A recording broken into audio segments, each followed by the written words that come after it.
माझा व सागर संजय खामकर यांचा आंतरजातीय प्रेमविवाह असल्यामुळेच मी अनुसूचित जातीची माग असल्याने गाढव सासरे संजय मारुतराव खामकर, सासू सुनीता संजय खामकर व ननंद श्वेता प्रथमेश पौडवाल यांचा सदर विवाहात सुरुवातीपासूनच विरोध होता। मी वैवाहिक घर सोडून निघून जावे व सागर संजय खामकर यास घटस्फोट द्यावा म्हणून माझे सासरे संजय मारुतराव खामकर, सासू सुनीता संजय खामकर व ननंद श्वेता प्रथमेश पौडवाल या मला भयंकर मानसिक, शारीरिक, सामाजिक व आर्थिक त्रास देत आहेत। तसेच मला माझे आई वडील व माहेरच्या मंडळींना जातीवाचक शिवीगाळ करून आमचा सतत अपमान करून धमकावतात।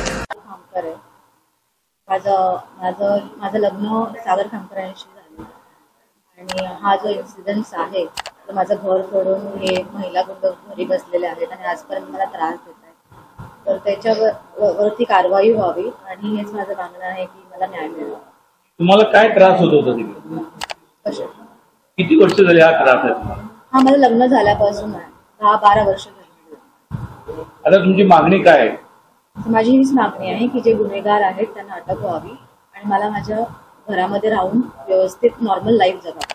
कोर्टाने पण ऑर्डर दिलेली आहे की तुम्हाला घरी नेण्याबाबत, त्याबाबत आपलं काय म्हणणं? घरी नेण्याबाबत कोर्टाने निर्णय दिला आहे की तुमच्या सासू सासऱ्यांना घरी ठेवा, एक ऑर्डर। मला काही प्रॉब्लेम नाही त्याच्यामध्ये, मी तुम्हाला मागे पण बोलले की ते स्वतःच आता हे कट रस्त्यात आणि काय करतायत। आय डोंट नो की ते कुणाकुणाला बोलवतायत, घरी येत आहेत आणि मला त्या गुंडांकडनं मारहाण होते आहे, शिवीगाळ होते।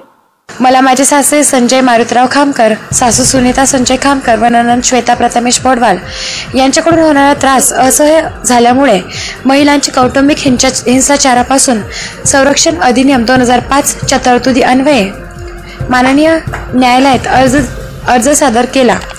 अर्जात न्यायालयाने दिनांक 29/11/2023 रोजी माझ्या लाभात निवास आदेश आणि संरक्षण आदेश पारित केले। लक्ष्मीनारायण वन्नम यांचा रिपोर्ट, बुलंद पोलीस टाइम्स, ठाणे।